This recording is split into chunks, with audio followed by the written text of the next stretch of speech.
नमस्कार दोस्तों, आज हम निबंधों की श्रृंखला में मेरे राम का मुकुट भीग रहा है नामक निबंध का वाचन करेंगे, जिसके रचनाकार विद्यानिवास मिश्र जी हैं और यह संग्रह भी मेरे राम का मुकुट भीग रहा है नामक संग्रह में संग्रहित है। तो चलिए हम लोग इसका वाचन शुरू करते हैं। महीनों से मन बेहद उदास है। उदासी की कोई खास वजह नहीं, कुछ तबीयत ढीली, कुछ आसपास के तनाव और कुछ उनसे टूटने का डर। खुले आकाश के नीचे भी खुलकर सांस लेने की जगह की कमी। जिस काम में लगकर मुक्ति पाना चाहता हूँ, उस काम में हजार बाधाएं कुल ले देकर उदासी के लिए इतनी बड़ी चीज़ नहीं बनती। फिर भी रात रात नींद नहीं आती।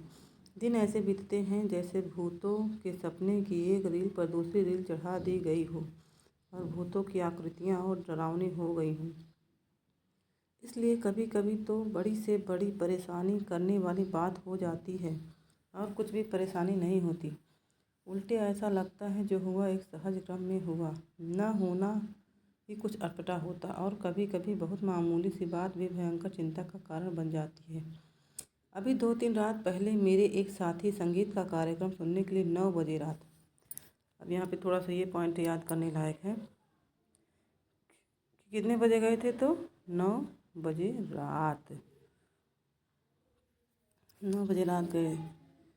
साथ में जाने के लिए मेरे एक चिरंजीव ने मेरी एक मेहमान महानगरीय वातावरण में पली कन्या ने अनुमति मांगी। शहरों की आजकल की असुरक्षित स्थिति का ध्यान करके इन दोनों को जाने तो नहीं देना चाहता था, पर लड़कों का मन भी तो रखना होता है। कह दिया 1-1.5 घंटे सुनकर चले आना। रात के 12 बजे लोग नहीं लौटे। गृहिणी बहुत उद्विग्न हुई, झल्लाई। साथ में गए मित्र पर नाराज होने के लिए संकल्प बोलने लगी। इतने में जोर की बारिश आ गई। छत से बिस्तर समेट कर कमरे में आया। गृहिणी को समझाया बारिश थमेगी, आ जाएंगे। संगीत में मन लग गया हो जाता है तो उठने की तबीयत नहीं होती। तुम सो, ऐसे बच्चे नहीं हैं। पत्नी किसी तरह शांत होकर सो गई, पर मैं उकला उठा। बारिश निकल गई, ये लोग नहीं आए। बरामदे में कुर्सी लगा कर राह जोहने लगा। दूर कोई भी आहट होती तो उदग्र होकर फाटक की ओर देखने लगता। रह रह कर बिजली चमक जाती थी और सड़क दिप जाती थी, पर सामने की सड़क पर कोई रिक्शा नहीं, कोई चिरई का पोत नहीं। एकाएक कई दिनों से मन में उमड़ती घुमड़ती पंक्तियाँ गूंज गईं। मोरे राम के भीजे मुकुटवा, लक्ष्मण के पटुकवा, मोरी सीता के भीजे सिनुरवा, त राम घर लौटहि। मेरे राम का मुकुट भीग रहा होगा, लखन का पटुका मने दुपट्टा भी भीग रहा होगा, मेरी सीता के मांग का सिंदूर भीग रहा होगा। मेरे राम घर लौट आते। बचपन में दादी नानी जापे पर वह गीत गाती। मेरे घर से बाहर जाने पर, विदेश में रहने पर भी यही गीत विह्वल होकर गाती और लौटने पर कहती, मेरे लाल को कैसा वनवास मिला था। जब मुझे दादी नानी की इस आकुलता पर हंसी भी आती।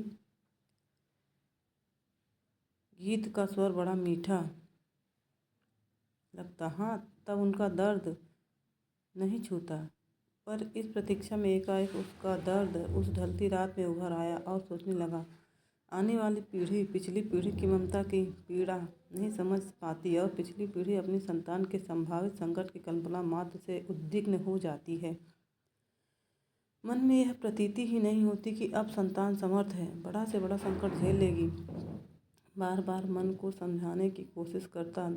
लड़की दिल्ली विश्वविद्यालय के एक कॉलेज में पढ़ाती है। देखिए लड़की क्या काम करती है उसके बारे में बताया लेखक ने कि दिल्ली विश्वविद्यालय में कॉलेज में पढ़ाती है वो लड़की। लड़का संकट बोध की कविता लिखता है, पर लड़की का ख्याल आते ही उद्विग्नता, ख्याल आते ही दुश्चिंता होती। गली में जाने कैसे तत्व रहते हैं, लौटते समय कहीं कुछ हो न गया हो और अपने भीतर अनायास अपराधी होने का भाव जाग जाता। मुझे रोकना चाहिए था या कोई व्यवस्था करनी चाहिए थी। पराई लड़की और लड़की तो हर एक पराई होती है। धोबी की मुटरी की तरह घर पर खुले आकाश में कितने दिन फहराएगी। अंत में उसे गृहिणी बनने जाना ही है। घर आई, कहीं कुछ हो जाए, कहीं कुछ हो न जाए। मन फिर घूम गया कौशल्या की ओर, लाखों करोड़ों कौशल्याओं की ओर, और लाखों करोड़ों कौशल्याओं के द्वारा मुखरित एक अनाम अरूप कौशल्या की ओर। इन सबके राम वन में निर्वासित हैं, पर क्या बात है कि मुकुट अभी भी उनके माथे पर बंधा है और उसी के भीगने की इतनी चिंता है। क्या बात है कि आज भी काशी की रामलीला आरंभ होने से पूर्व एक निश्चित मुहूर्त में मुकुट की ही पूजा होती है। पूजा सबसे पहले की जाती है। क्या बात है कि तुलसीदास ने कानन को सत्य अवध समाना चाहा और चित्रकूट में ही पहुँचने पर उन्हें कल की कुटिल कुचाल दिख पड़ी। क्या बात है कि आज भी वनवासी धनुर्धर राम ही लोकमानस के राजा राम बने हुए हैं। कहीं न कहीं इन सबके बीच एक संगति होनी चाहिए। अभिषेक की बात चली, मन में अभिषेक हो गया और मन में राम के साथ राम का मुकुट प्रतिष्ठित हो गया। मन में प्रतिष्ठित हुआ, इसलिए राम ने राजकीय वेश में उतारा, राजकीय रथ से उतरे, राजकीय भोग का परिहार किया, पर मुकुट तो लोगों के मन में था, कौशल्या के मातृ स्नेह में था। वह कैसे उतरता? वह मस्तक पर विराजमान रहा और राम भीगे तो भीगे, मुकुट न भीगने पाए, इसकी चिंता बनी रही। राजा राम के साथ उनके अंगरक्षक लक्ष्मण का कमर बंद दुपट्टा भी प्रहरी की जागरूकता का उपलक्षण न भीगने पाए और अखंड सौभाग्यवती सीता की मांग का सिंदूर न भीगने पाए। सीता भले ही भीग जाए, राम तो वन से लौट आए, सीता को लक्ष्मण फिर निर्वासित कर आए, पर लोक मानस में राम की वन यात्रा अभी नहीं रुकी। मुकुट, दुपट्टे और सिंदूर के भीगने की आशंका अभी भी साल रही है। कितनी अयोध्याएं बसे उजड़ी, पर निर्वासित राम की असली राजधानी जंगल का रास्ता अपने कांटों, कुशों, कंकड़ों, पत्थरों की वैसी ही ताज़ा चुभन लिए हुए बरकरार है, क्योंकि जिनका आसरा साधारण गंवार आदमी भी लगा सकता है, वे राम तो सदा निर्वासित ही रहेंगे और उनके राजपाट को संभालने वाले भरत अयोध्या के समीप रहते हुए भी उनसे भी अधिक निर्वासित रहेंगे। निर्वासित ही नहीं बल्कि एक काल कोठरी में बंद जिलावतनी की तरह दिन बिताएंगे।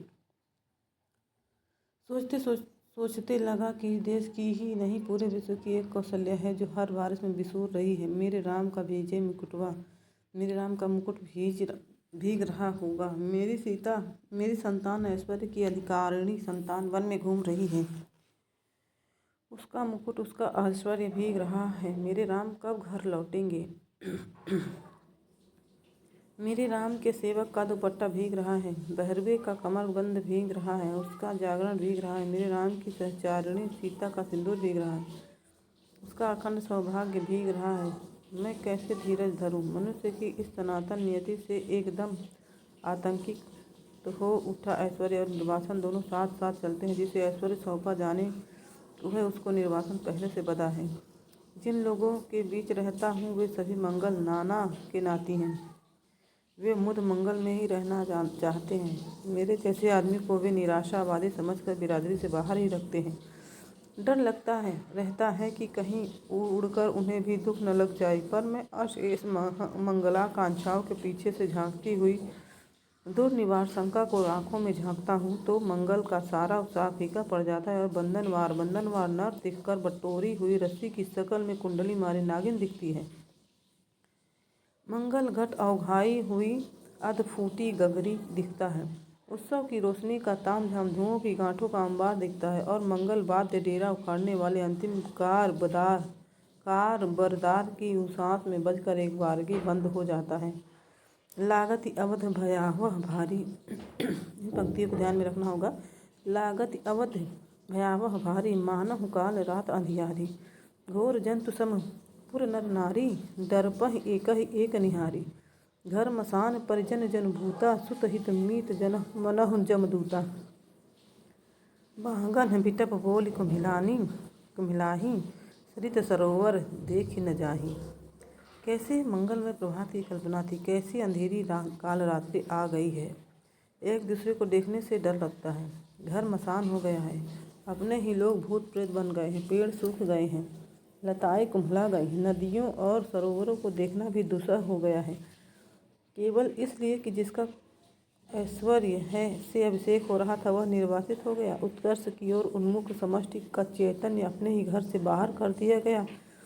उत्कर्ष की मनुष्य की ऊर्ध्वोन्मुख चेतना की यही कीमत सनातन काल से अदा की जाती रही है। इसलिए जब कीमत अदा कर ही दी गई तो उत्कर्ष कम से कम सुरक्षित रहे। यह चिंता स्वाभाविक हो जाती है। राम भीगे तो भीगे, राम के उत्कर्ष की कल्पना न भीगे। वह हर बारिश में, हर दुर्दिन में सुरक्षित रहे। नर के रूप में लीला करने वाले नारायण निर्वासन की व्यवस्था झेलें, पर नर रूप में उनकी ईश्वरता का बोध दमकता रहे। पानी की बूंदों की झालर में उसकी दीप्ति छिपने न पाए। उस नारायण की सुख सेज बने अनंत के अवतार लक्ष्मण भले ही भीगते रहे, उनका दुपट्टा, उनका अहर्निशि जागर न भीजे। शेषी नारायण के ऐश्वर्य का गौरव अनंत शेष के जागर संकल्प से ही सुरक्षित हो सकेगा, और इन दोनों का गौरव जगत जननी आद्य शक्ति के अखंड सौभाग्य सीमंत सिंदूर से रक्षित हो सकेगा। उस शक्ति का एक निष्ठ प्रेम पाकर राम का मुकुट है, क्योंकि राम का निर्वासन वस्तुतः सीता का दोहरा निर्वासन है। राम तो लौटकर राजा होते हैं, पर रानी होते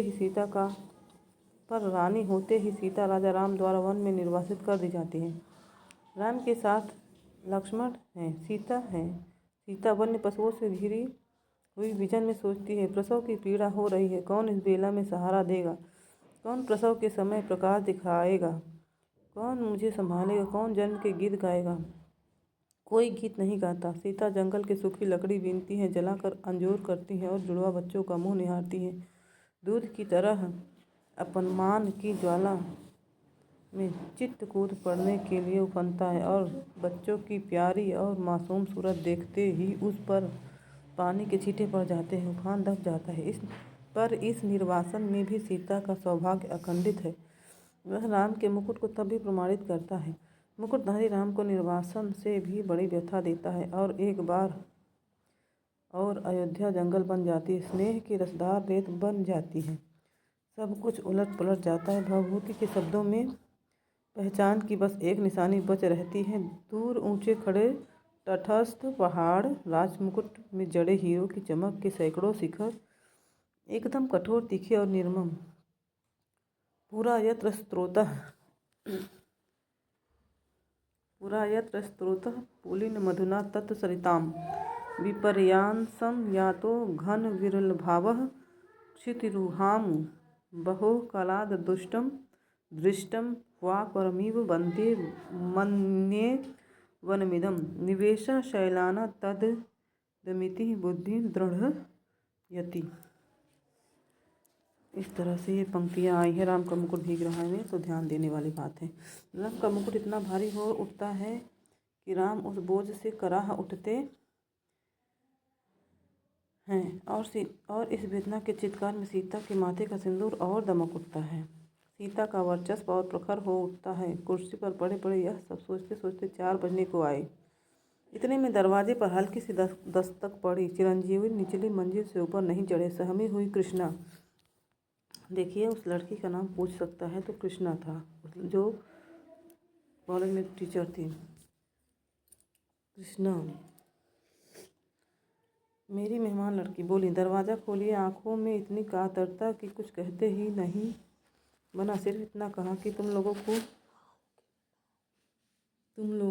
को इसका क्या अंदाज़ा होगा कि हम कितने परेशान रहते हैं। भोजन दूर धरा रह गया, किसी ने भी छुआ नहीं। मुंह ढाँप कर सोने का बहाना शुरू हुआ। मैं भी स्वस्थ की सांस लेकर बिस्तर पर पड़ा, पर अर्धचेतन अवस्था में फिर जहाँ खोया हुआ था वहीं लौट आया। अपने लड़के घर लौट आए, बारिश से नहीं संगीत से भीगकर। मेरी दादी नानी के गीतों के राम, लखन और सीता अभी भी वन वन भीग रहे हैं। तेज बारिश में पेड़ की छाया और दुखद हो जाती है। पेड़ की हर पत्ती से टप टप बूंदें पड़ने लगती हैं। तने पर टिके तो उसकी हर नस नस से आप्लावित होकर बारिश पीठ गलाने लगती है।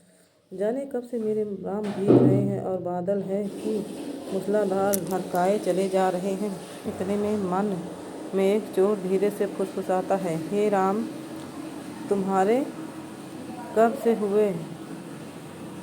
तुम जिसकी बुनाहट पहचान में नहीं आती, जिसके व्यक्तित्व के ताने बाने तार तार होकर अलग हो गए हैं। तुम्हारे कहे जाने वाले कोई भी हो सकते हैं कि वह तुम कह रहे हो, मेरे राम। और चोर की बात सच लगती है। मन कितना बटा हुआ है, मनचाही और अनचाही दोनों तरह की 1000 चीज़ों में।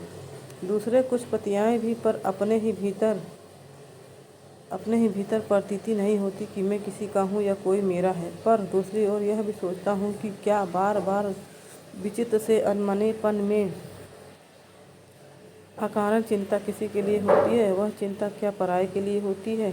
वह क्या कुछ भी अपना नहीं है? फिर इस अनमनेपन में ही क्या राम अपनाने के लिए हाथ नहीं बढ़ाते आए हैं? क्या न कुछ होना और न कुछ बनाना ही अपनाने की उनकी बढ़ी हुई शर्त नहीं है? तार टूट जाता है, मेरे राम का मुकुट भीग रहा है, यह भीतर से कहाँ पाऊँ? अपनी उदासी से ऐसा चिपकाव, अपने सकरे से दर्द से ऐसा रिश्ता, राम को अपना कहने के लिए केवल उनके लिए भरा हुआ हृदय कहाँ पाऊँ? मैं शब्दों के घने जंगलों में हिरा गया हूँ। जानता हूँ इन्हीं जंगलों के आसपास किसी टेकड़ी पर राम की पर्णकुटी है, पर इन उलझनों वाले शब्दों के अलावा मेरे पास कोई राह नहीं। शायद सामने उपस्थित अपने ही मनोराज्य के युवराज, अपने बचे खुचे स्नेह के पात्र, अपने भविष्य के संकट की चिंता में राम के निर्वासन का जो ध्यान आ जाता है, उनसे भी अधिक एक बिजली से जगमगाते शहर में एक पढ़ी लिखी चंद दिनों की मेहमान लड़की के एक रात को देर से लौटने पर अकारण चिंता हो जाती है। उसमें सीता का ख्याल आ जाता है।